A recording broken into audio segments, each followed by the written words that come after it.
Hello everyone. So in this last series of videos we have seen that when you are how we add dependencies, especially the dependencies related to database connectivity. So in this video I was telling that these database dependencies in the POM XML, they, even though we have them, add them, as we have added them, our application is able to communicate with my database. Okay. So since my application is up and running in my let's say in my local this application IntelliJ, so it is going to connect with my local database. That in other words, I'm going to connect this application with the database, that is MySQL database, that is running in my laptop. Okay, so if I go here, if I open a command prompt and if I type MySQL, my username, root, and my password, my database is ready here, right? So my MySQL is ready, so I can see my databases and do things. So you may see I needed the username, password, and things like that, right, to log in and do few things in my database. Okay, so likewise, if the application is going to access the database, so this is the database we are going to access, right? If my application is going to access my database and do few things, my Spring Boot application also need my username, password, and some other configurations, right? So we have to provide this configuration to my Spring Boot application so that it can deal or contact or communicate with the database without any issues, without facing any troubles. Okay, so for that we have to add few things to a file called application.properties. So you just have to go to your project and you can see there is something called src and main, and you go to resources and you will see a file called application.properties. Open the file.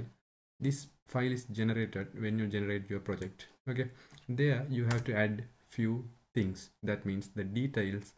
For example, if you want to, for example, the details or credential related to database, you can give here. The Spring Boot can use them when it is connected to database.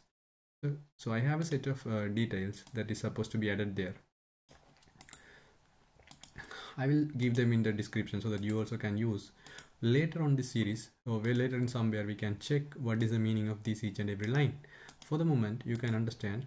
So the first thing is spring.datasource URL, right? So this is simply where my database is up and running. So by default, your MySQL database will be running in localhost 3306. Okay, like how our application is running in localhost 8080, MySQL will run in localhost 3306.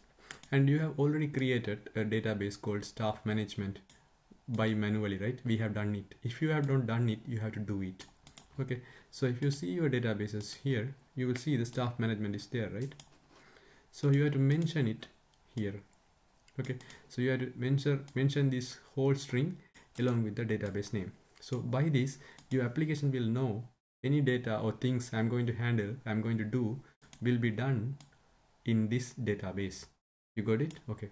And then you have to give the username and the password to the application so that it can log into the database without any errors.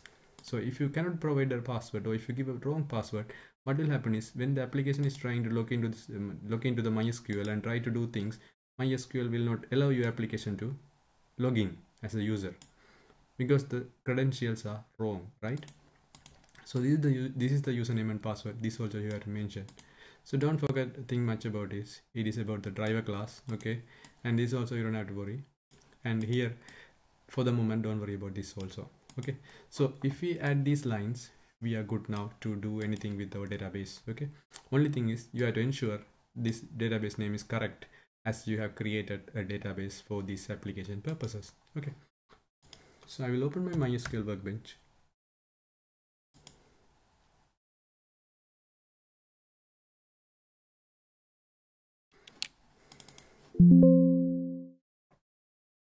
Okay, so you see staff management database is there, but no tables are there, right?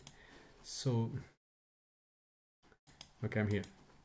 So actually these are the things I have to create in my application to connect with the database. One thing is having enough or sufficient dependencies or related dependencies in my POM file, and also the correct credentials and settings details in my application.properties file. If both are good, you can write a code that can connect to the database and do database related operations. Okay, that is fine, right?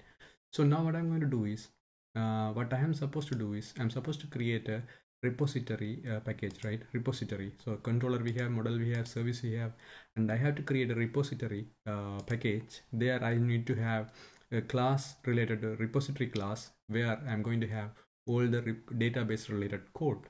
Okay, so what I will do is I will go and create a new package called repository.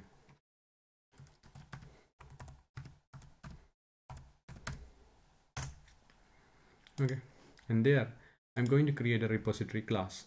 Okay, so before that I want to tell you a few things.